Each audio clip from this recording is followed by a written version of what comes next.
மக மாமனார்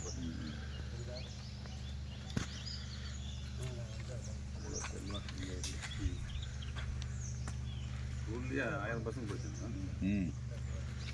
ஏபிசி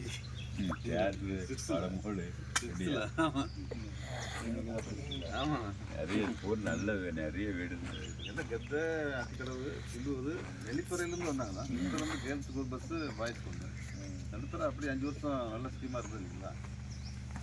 நடந்துருந்துன்னா இப்போ நமக்குலாம் ரொம்ப வசதியாக இருக்கும்.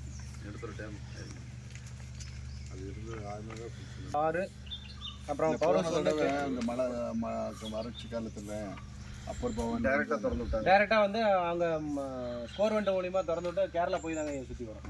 முள்ளி வழியாக வருங்க. சரி, அத்திக்கடை வழியாக வருங்க சார். அத்திக்கடை வழியாக கேரளா போய் தாங்க வரும். அது எவ்வளோ தூரம் இருந்துருந்து கிராவிட்டியில் அப்படியே வந்துருக்கும். அது வருங்க. சுற்றி வளைச்சி வர்றது ஒரு 40 கிலோமீட்டர் அரௌண்ட் சுற்றி வருங்க.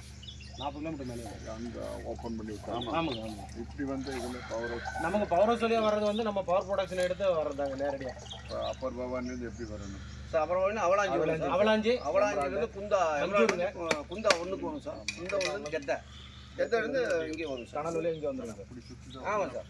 இப்போ நம்ம பவர் ப்ரொடக்ஷன் எடுக்கிறதுனால நம்ம வழியாக அப்படியே ஷார்ட்கட்டில் வந்துடுங்க. அப்படியே வந்துடுங்க. அப்படியே முன்னாடி வந்துருங்க சாமி உள்ள. எவ்வளோ மீன்ஸ் இது எவ்வளோ 7600 அடி. ஆமாங்க. அப்பர் பவானிலேருந்து அப்படியே கேரளா வந்து எத்தனை வழியாக வரும்? கேரளா போவேன். போன தடவை ஓப்பன் பண்ணி விட்டாங்க. ஐயா, அது வந்து தண்ணி மட்டம் கீழே போனதுனால கீழே ஸ்கோர் வெண்ட் ஓப்பன் பண்ணால் தான் வருங்க. ஏன்னா அந்த 2024 மட்டம் வந்து ரொம்ப குறைஞ்சி போச்சுங்க.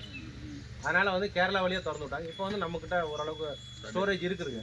அதனால் பவர் ப்ரொடக்ஷன் பண்ணிக்கிட்டே நம்ம இருக்கு. பெங்களூர்லேயே தேவை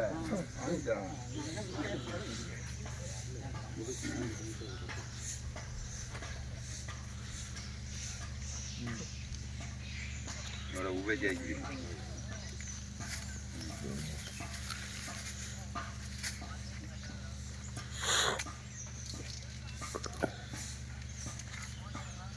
சார் வாங்க சார்.